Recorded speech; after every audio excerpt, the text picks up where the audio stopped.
Saudi আরবের L&T কোম্পানির visa কি কোম্পানির নামে ইস্যু হয় নাকি হচ্ছে আদার্স কোনো নামে হয়, এটা আপনাদের একটা প্রুফ দিব। ভিডিওটা শেষ হয়ে দেখবেন। অ্যান্ড সাইদুর ভাইকে হচ্ছে কংগ্রেচুলেশন, আপনার ভিসা হয়ে গেছে। হ্যালো ব্রেন, আসসালামু আলাইকুম, Rakib Khan from Tigol, welcome to another new video.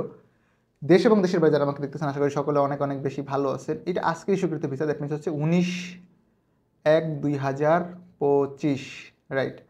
So আপনার ভিসার কপিটা আমি একটু সার্চ করে দেখাচ্ছি। না, 14 তারিখ হয়েছে, সরি 14 তারিখ, আরও কয়েকদিন আগে হয়েছে, আমি আসলে আপডেট দিতে পারি নাই, বিকজ হচ্ছে অনেক বেশি প্যারার মধ্যে ছিলাম। আমি একটু ভিসাটা চেক করে দেখাচ্ছি কোম্পানির নাম ইস্যু হয় কিনা। And Saidur Rahman from Narsingdi, congratulation. Saidur ভাই দিন রাত 1টা বাজে কল দিই, ভাই আপনার কালকে সকালে ফিঙ্গার। সে অনেক প্যারা খায়, খুব ভোরে আসছে। ওই দিন আসলে অত ভোরে না আসলে, ফিঙ্গার না দিলে ভিসা পেতাম না। এই তো সপ্তাহখানেক আগে সে ফিঙ্গার দিছে। সাইদুর ভাই আজকে নিজেও অবাক হবে যে ভাই এত দূরত্ব কীভাবে সম্ভব। Here we go.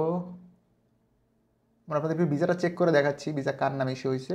দেখেন, ভিসা হ্যাজ বিন ইস্যুড নাম্বারে তো 14 তারিখ ইস্যু হয়েছে। আমরা এই যে হচ্ছে স্পন্সর নেমটা কপি করে নিচ্ছি, নিয়ে একটু ট্রান্সলেট করে দেখাচ্ছি আপনাদেরকে।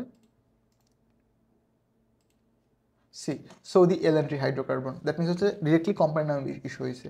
তো অনেকেই বলে ভাই এলএনটি কোম্পানির ভিসা নাকি আদার্স নেমে হয়, কোম্পানির নাম ইস্যু হয় না। এগুলো আসলে অথেন্টিক তথ্য না।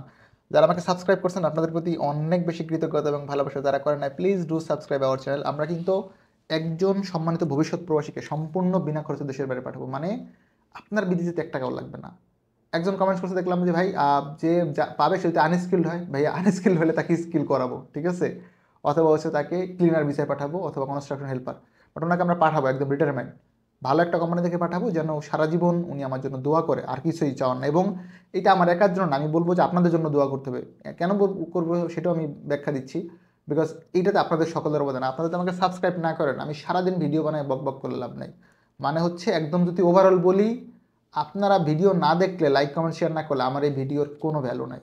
একদম ফ্র্যাঙ্ক কথাবার্তা আমার। আমি হয়তো অনেকের কমেন্টসে রিপ্লাই করতে পারিনি মাঝে মধ্যে, এটার জন্য ভাই আমি সরি, একদম মন থেকে। আমি অনেক প্রেশারে থাকি। আমার অফিসে যারা আসে তারা হয়তো দেখতে পারেন যে আমি কী পরিমাণ প্যারাই থাকি। ইভেন আমি আমার ফ্যামিলির লোকজনকেও টাইম দিতে পারি না এইগুলা করে করে। হ্যাঁ, তারপর আমি ট্রাই করতেছি সবার, মানে সব বিষয়গুলোই কাভার করার। কোনো ভুল ত্রুটি হলে অবশ্যই আমাকে ক্ষমা সুন্দর দৃষ্টিতে দেখবেন। যারা এখনও সাবস্ক্রাইব করেন না, please do subscribe our channel. Saidur ভাই, আপনার ভিসাটা এই যে কপি, আগামীকাল আপনাকে আমি দিয়ে দিব। অ্যান্ড হচ্ছে যে নরসিংদীর খাঁটি মিষ্টি নিয়ে আসবেন। আচ্ছা, আপনাকে আমি মিষ্টি খাবো, সবাইকে মিষ্টি খাওয়াইতে বলছি, জাস্ট কিডিং। তো এই জিনিসগুলো ভালো লাগে সত্যি কথা বলতে, বিকজ যখন দেখি যে একটা মানুষের জন্য শ্রম দিচ্ছি এবং দিন শেষে উনি এই জিনিসটা পাচ্ছে। ভাই টাকা সব না, ট্রাস্ট মি। কমিটমেন্ট বা একজনের ভালো রাখতে পারাটাও, একটা ফ্যামিলির পাশে দাঁড়ানোটাও আমার মনে হয় যে অনেক বড় একটা সওয়াবের কাজ। এবং এনারা খুব কম কস্টে যাচ্ছে সৌদি আরবের এন্ট্রি কোম্পানিতে, মোটামুটি খুবই কম কস্ট। তো গিয়ে ভালো থাকবে, এটা হচ্ছে মেইন কথা। এবং সাইদুর ভাই হচ্ছে সৌদি ফেরত, উনি অলরেডি দেশের বাইরে ছিল। খুবই ভদ্রলোক, আমাকে অনেকবার নরসিংদীতে দাওয়াত দিছে। নরসিংদীর ইয়ামিনের বাসায় দাওয়াত আছে, দেখি কোনো একদিন বেড়াইতে যাবো আপনাদের বাসায়। এলএনটি নেক্সট আপডেট দিই, সেটা হচ্ছে কোম্পানির নাম ভিসা ইস্যু হয় সবসময়। যদি ডিরেক্ট কোম্পানি আপনি ইন্টারভিউ করতে পারেন, ইন্টারভিউ ছাড়া এলএনটিতে ভিসা পাওয়া টাফ। বিদেশ ফেরত লোকের অনেক বেশি প্রায়োরিটি থাকে, হিন্দি জানলে আপনি একটা অগ্রাধিকার পাবেন, আদারওয়াইজ একটু টাফ হয়ে যায়।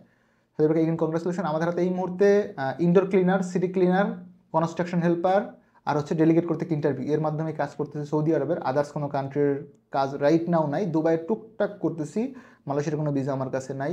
যদি কখনো খুলে সরকারিভাবে, মানে হচ্ছে যে পুরোপুরি বিদেশের গভর্নমেন্ট থেকে অ্যানাউন্সমেন্ট পাবেন, মেমো ইস্যু হবে।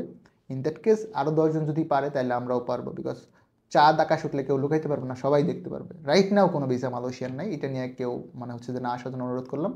আদার্স কোনো কোয়ারি থাকলে আপনারা অফিসে ভিজিট করতে পারেন।